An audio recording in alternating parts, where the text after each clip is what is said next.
কিন্তু কিন্তু এরা বলতে পারে না আজকে ওর পায়ে লেগেছে, কেউ বা কারা মেরেছে জানি না। পাটা কতটা ফুলে গিয়েছে দেখো পাটা। এই পাটা ঠিক হতে রিকভারি হতে ওর মোটামুটি 20-25 দিন লেগে যাবে, তারপরে ও ঠিক হবে না। এখন এই বাচ্চাটা এখানে যদি 20-25 দিন এভাবে পড়ে থাকে, ওর দায়িত্ব কে নেবে বলো?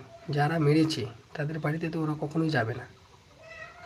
ওরা মার খেয়ে আমার বাড়িতে এসে আমার বাড়িতে পড়ে থাকে, আমি ওদেরকে খাওয়া দিই, আমি ওদের জন্য জায়গা করে দিই।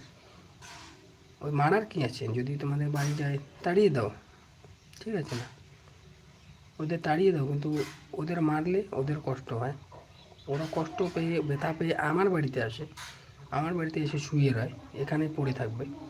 আজকে ওর পাটা যতটা ফুলে গিয়েছে, আমি ওর জন্য ওষুধ নিয়ে আসবো, ব্যথার ওষুধ। আর ওই জায়গাটা একটু চোট লেগেছে,